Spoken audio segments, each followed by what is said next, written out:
Yeah. You remember this? You messed up. No, because No. there are two ways. It's two. There are two ways. No, so wait. So it's well, mug, clay.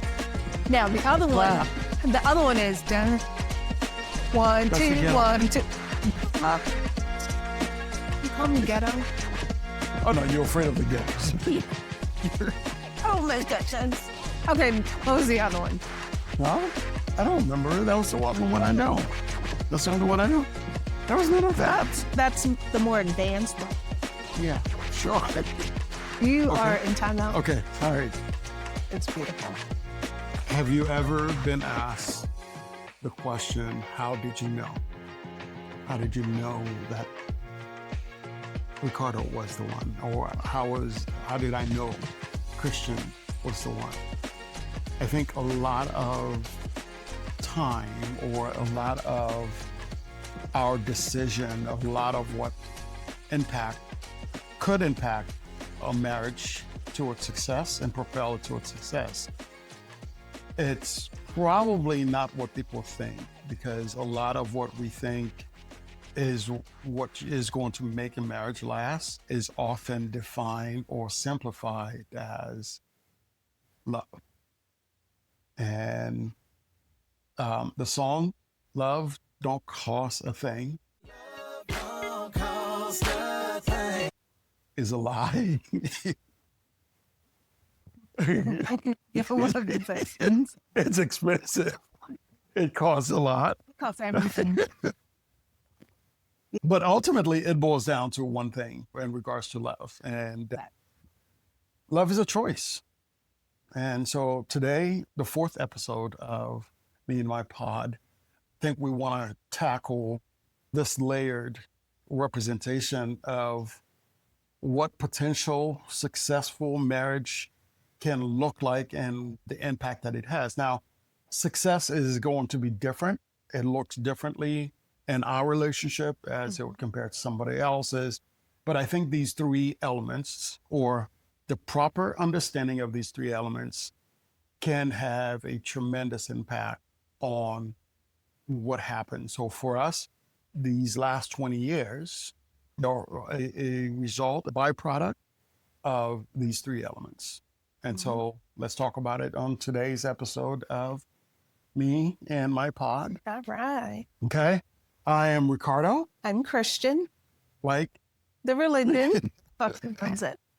okay, I'm going to stop loving it then. Maybe- Really? No. Fuck.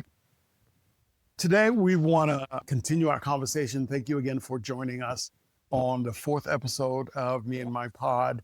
It's been a joy to journey with you and to share our stories. Many of you have commented and have given us some feedback, how much you're enjoying it. What we do continue to ask is, as you're watching, and whether it's on Facebook, YouTube, Spotify, or Apple Podcasts, can you interact with us? And again, we're trying to build something, and we want you to join the pod. If you could do us a favor, let's get it out of the way right at the beginning. Go to our Facebook page, Me and My Pod. Go to our YouTube page. All of it is the same. And when you go to YouTube in particularly, if you would subscribe, it's just one click. It'll help us out extremely so that we can begin to grow. So this is where we are asking you to join and be part of that. Share the podcast with friends, whoever that you can share it on your pages, and comment. Yeah, your engagement, your interaction is very, very helpful for us. And so we're talking about these 3 elements. The first one, I want to get your thoughts on when we say things like love. When I say love is, how do you fill that blank? Man, starting off with a good one. Boom. Let's knock it out the park. Love is giving. When I think of, if I could choose any word, be given. Okay. The care of the other person, not just for things that I want and for my choosing, but it's including you from the beginning. Choices that I make. Okay. Okay. How about for you? I think my go-to and probably my initial thought to defining love, and many people would agree, is sacrificial, right? And yes, it is giving, but it's ultimately the best demonstration of love is putting your own desires, preferences to the side for the sake of the other person. In love, you have to be willing to lose for the sake of the other person to win. And when they win, it feels like you've won. And that to me is a model or representation of what love is. But oftentimes people get into a marital relationship. And one of the questions that I often ask, and almost every premarital counseling that I do, and I always love watching the couple when I ask the question, because love is such a go-to response for them. And whatever that feeling is, I usually go to them and say, okay, tell me one thing that you hate about that person. I start there because That's the first question. that's usually the first question I ask. Because a lot of time, again, it's not hard to find what you love about the person, but it's a lot of time where you find it, okay, I love this person this much, but there's this thing that I don't love so much. Am I okay with that? I like the way you worded that. Instead of saying hate, it's what I don't love as much. Yeah. And I'm not afraid to use the hate word. Oh, I know it's so you don't harsh. like I don't it. like the word hate. We I know. cannot use that word. But I use it as an extreme definition of one as the opposite, to say, okay, all right, love is everything that is beautiful and rosy, everything that is smooth, but hate is the thing that if I can get rid of it, I want to get rid of it. And so I ask that of couples, and they will tell me things like, well, he doesn't put his clothes in the hamper. And so I got to deal with that. Is. Or when he cooks, he uses too many dishes. Wow. I've heard this story. Don't worry about it. I'll tell you Okay, later. I may need to hang out with her. Yeah, but that's the reality. And I start there because ultimately I lead him to this part to say, so if you can tolerate what you hate or allow your love to override what you hate, then your chances of your marriage being successful is on the right track.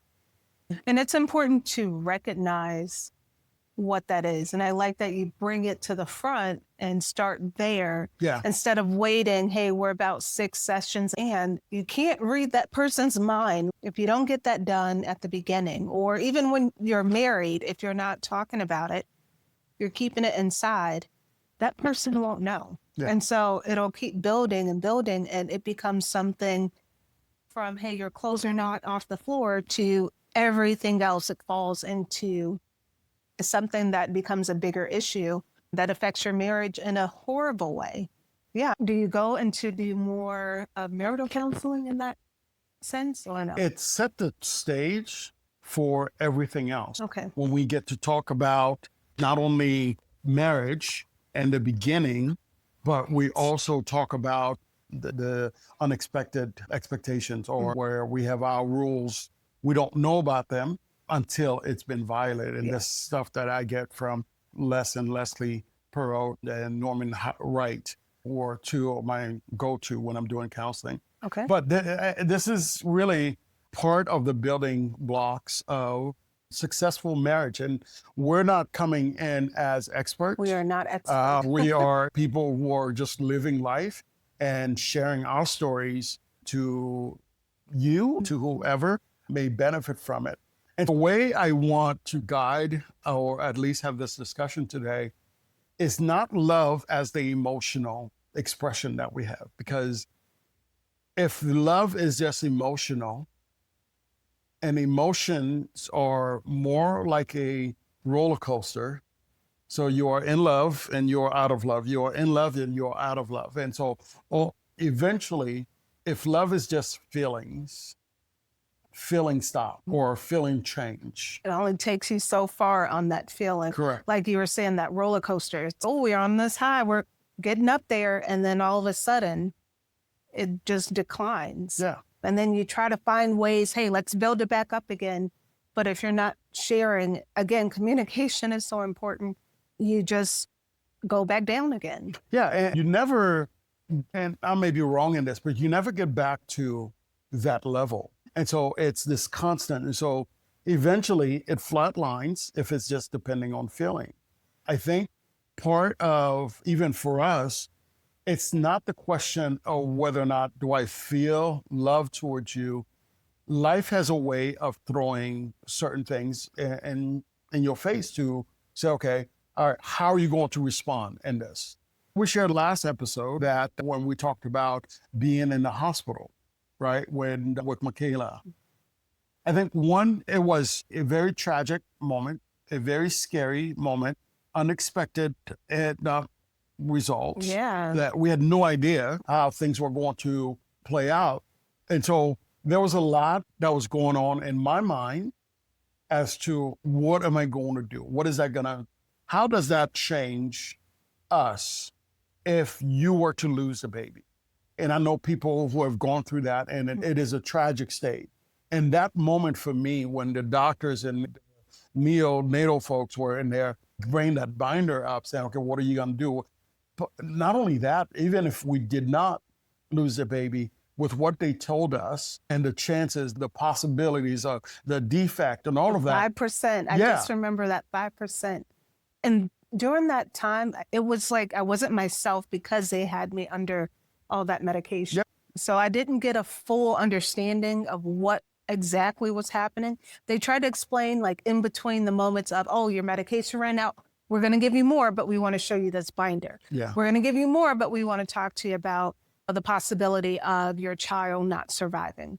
And to me, I just remember telling him, I'm like, close this binder, take it and give it to the nurse. Like, I was done. I didn't want to hear anything else that nurse, that doctor had to say. You had at that time already called your mom. She started a prayer chain throughout New Jersey. You called, who else? We called Syracuse. Oh, yeah, called, Syracuse. Yeah, I had people all over various Just places. praying for us. Yeah. So for me, it wasn't like, okay, I'm going to listen to the doctor's orders. It was just like, all right, God's got this. And I'm like, you can throw the binder. I'm just done. For me, it wasn't God's got this. It was a lot of, I think there was one God question that came to mind, and I had to resolve the decision. Okay. The question was, if God takes this baby, how is that going to change my view or my relationship with God? Because that's something that I didn't think that I could handle at the time. And what would that do to my faith? What would that do?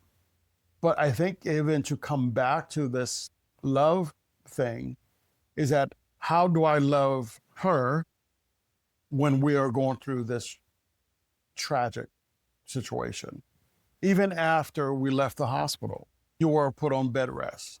Okay. That required something different from me. That required a level of patience, a level of care that maybe we hadn't had to deal with. And so that needed to be a love that is different. That was not depending on feeling. Love is more of a choice than it is a feeling. And so it's making a choice to be with someone, because while the last 20 years has been absolutely amazing, you had choices. When I proposed, you could have said no.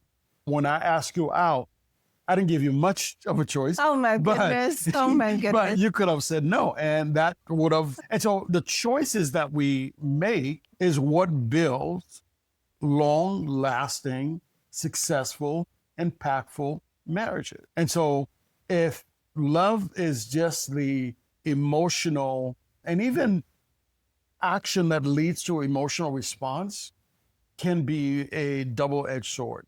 As if it's because I opened the door for you whenever we go out, And he does. is what makes you love me.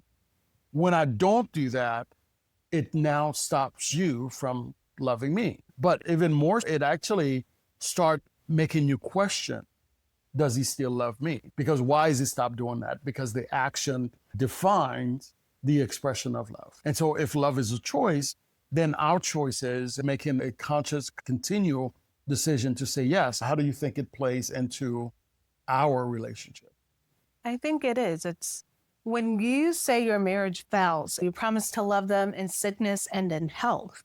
And a lot of times we just think, oh, okay, we're healthy, we're doing this. But like you shared before, when we had that moment, okay, you're going to lose this baby. It was, okay, now we need to change our view. We got home from the hospital. I was on bed rest. I don't think I've ever thought, hey, now Ricardo has to care for me in this way. Now, we had no family around, but our church family stepped up and he had to go to work. And so they Next stepped door. up across the driveway. I know, it's like the best. And they had this rotation schedule, someone to come see me throughout the day each week. And it was amazing.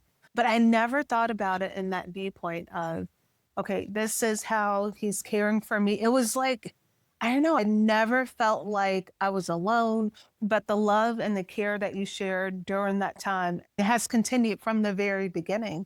But to see him and to now hear his view after all these years, I am still learning about him. And you think you know the person you married, and there's always something new. So again, this is why I enjoy doing these podcasts. I didn't think this would be something that, we'd find out more info, but I'm loving it. It wasn't always easy, or it wasn't something, and even though it was just a momentary, we had been married for about 4 years now at that point, and life wasn't great. And I really, It wasn't great. it wasn't great, because here's where we were. And this is, again, and I think at some point in a previous episode, I've said this, a lot of time we look at, or we at least have the highlight reel view of life in marriage. And what makes it beautiful is not the planned path that is always there. We got engaged really with a borrowed ring, right? I didn't have enough money to buy a ring. Somebody gave it to me or said, hey, use that. And So that somebody knew that you were going to propose? yes. And so we did that. We eloped. We did eventually did our ceremony. Our honeymoon was paid for by my brothers. So there are so many different elements that would not fit the category of, wow, it's beautiful, it's perfect. And yeah, you can find beauty in everything. The fact that you're walking down the aisle, our friends at Central party, and just allow that to happen. The stories, the poem that Cece wrote, all of those were beautiful things, but it's not necessarily the Instagram view or the highlight of what people would want to post about. It was a muddy journey with beautiful intention. Yeah. I'll put it that way. I'm going to have to disagree, You because can for disagree, me, but you can be wrong. oh, here we go again. Anyways, but for me, that was like, I don't know, it was so special.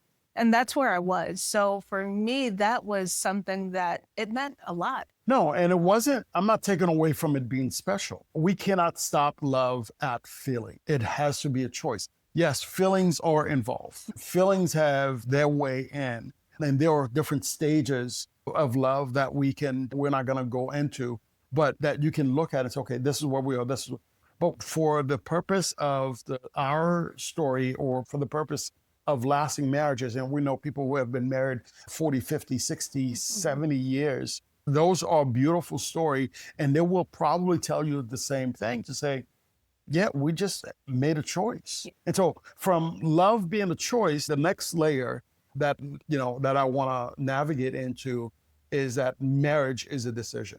Because when we talk about marriage, is again joining two worlds. You have to decide. You have to say, okay, this is what we're coming into. This is what we're bringing in. When a marriage fails, now again, there are so many different elements that leads to that. But I think we can somewhat summarize it, is that we stop choosing to love, and we stop making the decision that brings our marriage together. There's a lot of emphasis and focus on the wedding day. Oh, yeah. Not just even for the woman. Guys help with that wedding day too. You plan everything down to, okay, if I'm going to have these kind of shoes for the ceremony and for the reception, I'm wearing this. You plan out everything. So the same way you plan for what you're going to wear, to who's going to be a part of the wedding, the venue, the colors, the flowers, you need to do that same thing for your marriage. Your wedding day is just that. It's the day. Okay. Some people may celebrate multiple days, but it is just for that day. It's important to look forward to, okay, this is my marriage that we're stepping into. Because the next day after your wedding day itself, now here's our marriage. And it's important to focus in that view of, all right, now, again, we have to learn to communicate with one another. It can be from sharing a bathroom, because that is something that you'll have to do at some point in your marriage. No, it's going to be immediate. It's not at some point. Hey, I don't care how big your house is. I don't care. Yeah, you true. are. Yes. No, Yep. it is the covers on the bed. I will say this. Oh, girl, please. Us, from the beginning, we have had to learn we cannot share a blanket. It cannot just be one. We had to get multiple blankets because it was this motion. Well, Remember no, that, it was right? never that. Oh, No, it was no. never that. I think is that because we have different body temperature requirement. I like a little chill. You can't stand any chill. And so you want, blankets. yes, but we're digressing. I know, a bit. But I think you're right, is that there's a lot of emphasis in planning for the day, not Yes. planning for the marriage life. Right. Because the day is just to bring and celebrate, and it's meaningful, it's important, it's valued. I don't want to minimize or dismiss any of it, but we do spend a lot of time preparing for the wedding day, and not as much time for our marital life. And that's why I personally I've only done it once, where I don't marry people that I have not counseled. Okay. And so it becomes, why is that? because I think it's important for conversation between the couples to take place. And a lot of time there are flags that's there. And when love is such a feeling, you are turning the blind eye to those things, unless there's somebody else that can help you bring it out. And for you to have this, and you still have, it's still up to you to decide, Right. but to say, okay, you know what? He's a terrible spender. But ultimately is to help the couple get enough information about themselves so that it prepares them. And I usually will tell the couples, my job is twofold. One, help you to have a marriage that honors God. Two, provide you with as much tools as I can so that when the honeymoon is over, right? Because it eventually It will ends, be over. then you have something to bring into that, to have those conversations. So love is a choice. Marriage is a decision. Parenting, because eventually most of us get there, whether it's 1 or 5 Or more. you get there. Yeah. And I'll put it this way. Parenting is a privilege and an obligation. What are your thoughts on that? I like that you view it as a privilege. For me personally, I love being a mom. It wasn't something that I thought of. Again, wasn't even the thought of getting married in college was something that I had planned for. But I knew at some point in my life, I wanted to get married. I wanted to be a mom. And when it's the reality for you, it's okay, now I have this child. And that wasn't something that was as easy for me. And there were some signs of postpartum depression that I wasn't fully aware of. And I didn't understand that for myself to explain or express to him. And so that took on some challenges later on as we continue to have more and more children. What about you? You said these are your thoughts of privilege or an obligation? Yeah, it's a privilege because we get entrusted with lives that can have tremendous impact in their community and their world. So that is a privilege. We carry the burdens of their pain, but we also get to celebrate their joy.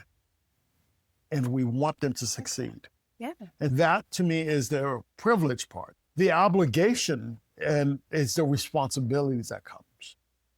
Our parenting started with a bit of a crisis where we weren't sure what was going to happen. There's a fear of never being a parent. And as just like you said, I didn't think that far ahead. I think we talked about it initially. How many kids would you like? Those kind of this is what I call the interview part of the dating. Does it mean or does it match reality? Oh my. Why do we even ask those questions? Because again, this is where we are building our feelings. It's going to the job interview and they say, hey, can you speak another language? You say yes. And you just put anything down, hoping that they never ask you about it. Google Translate. So you ask those questions and you think, okay, I think we're on the same page. And so you're not because you don't know yourself, you are be like, okay, how many kids do you want to have? What do you think? 2? Yeah, I think I want to have 2. Do you remember how many we you both said? wanted 4. Oh, is that what we said? Yeah. Oh. Yeah. Oh, okay. Yeah, I think It was like 20 years I think ago. I wanted 2. And because I am from a big family, you're from a big family, I think we just came to the point where we decided if we had the privilege, we would have 4 kids. But being at the hospital, leaving the hospital, going on bed rest, and there was a point where after Michaela did finally born a year or 2 later, I thought, oh, that was it. And for a couple of reasons. One, I didn't want you to ever have to go through what you did with her. And so when we found out you were pregnant with the second one, it was joyous, it was great, but it was also, are we going to go through this again? Really? Yeah. I didn't have that. That is so, this is why I love having this podcast. It's time to talk. Yeah, but again, you can't help to think about it this way because you went through something tragic. Here it is. And it wasn't so much that it was going to be the same thing. Right. That it was just going to be like, okay, what damages that the first one did, now the second one will aggravate. And now 5 kids later, it's been great. We're done. Yeah, we're done. We're 5 and done. But ultimately, it's just, okay, that parenting started with this issue. That's the responsibility part. Responsibilities of making sure that your kids are taken care of. We go out to dinner and the kids are sitting around the table. We're having a great time. They'll come to us and say, your kids are so well behaved. And I love what he said. My response is always, they don't have a choice because it's our job to be parents. We don't just let our kids do whatever they want, whenever they want. And again, our story is not a perfected story, but we have certain things. And I think, again, we'll get to talk about that a little bit later down the line. There's a cultural thing that's there too. I raised my kids in some level, very minute level, as I was raised. Respect and the way that we talk, the way that we treat one another, the way that we listen, all of that plays into how I parent and how you parent. So it is a privilege, but man, it is also an obligation. Because ultimately, I believe God has entrusted us with 5 amazing gifts. Yeah. And he's going to come back one day and say, what did you do with that? What did you do with your children? Did you tell them about me? Did you live in a way that tell them that this is who I am? And it doesn't matter that I'm a pastor. I think it's every single one of us have that responsibility to say, okay, all right, let me point them to something greater. And that should be a goal, not just for yourself, but for that next generation, to teach them, to help them. And I love how you put it as if God were to ask you this question. And that is just, I don't know, I love the view that you just shared. All right, let's summarize this and wrap today's episode. Again, love is a choice. Yep. Marriage is a decision. Parenting is an obligation and a privilege. I believe these 3 elements. Now, there are a lot of others that can be added to strengthen all of these, because, to be honest, you don't know what love is unless you've experienced the love of God, right? You don't know what marriage is unless you understand Christ as the husband. You don't know what parenting is unless you understand God's viewpoint from being the Father himself, to say, okay, what great love that the Father has lavished upon us. And so it's not these three things that stands on their own, Correct. but they are rooted in something greater that we can't fabricate ourselves. We can't say, okay, I'm just going to come up with this. I'm going to make it myself. And so we learn, apply, and then we build from what we have received. Anything else you'd like to add? Yeah, I like the way that you put that as that's the root. And then I imagine just watching, living that life and having it to grow and sprout made me think of my avocado plant. I knew you were going to go there. I've had a hard time with growing things. Yeah. So 6 months later, my avocado plant is growing. And it just made me think about that. When we are able to bring something and connect it in that way from our kids to where God has entrusted us with them and seeking Him through love and making the choice to share that with our children and to help them to grow and to develop into adults who are living a life for Christ. That's so important for us. I think at the end of the day, for me personally, I love over the years, I've loved the impact that I've had in ministry with youth, young adults, and I have loved and cared for as my own children. But it would be a terrible way of living if I gave all that to them and not giving it or modeling it for my children. That's right. And I believe it's 1 John 4, maybe not 1 John, 2 John, one of the Johns, okay? Or it says, again, Google it, that I'm glad my children are walking with the Lord. And so that to me is the hope and that's one of the reasons that I love that we don't segregate or separate our ministry and our family life as two separate things. And we do that because, as I've said with others to say this, I would hate for my children to despise the church because I've created a divide. Church is taking my dad away. I don't want that. And so they get to experience all of that as we grow and try to do ministry as complete as we can. I think that covers our discussion for today. And we thank you so much for listening. We thank you for watching. We remind you to engage with us, interact, ask questions. We'd love to get your feedback. What are your thoughts on these three things? Love is a choice. What's the second one? Do you remember? Nope. Marriage is a decision. Parenting is an obligation and a privilege. Good job. Okay? So right. Those three things, what are your thoughts on those? What resonate with you? We'd love to get some feedback from you. And if you have any questions or any comments, please let us know. However we can connect with you. As always, invite you in to come and join the pod because we're trying to grow this to be something meaningful and hopefully impactful as we go. Once again, my name is Ricardo. I'm Christian. And we are, me and my pod, we're glad to have you part of that.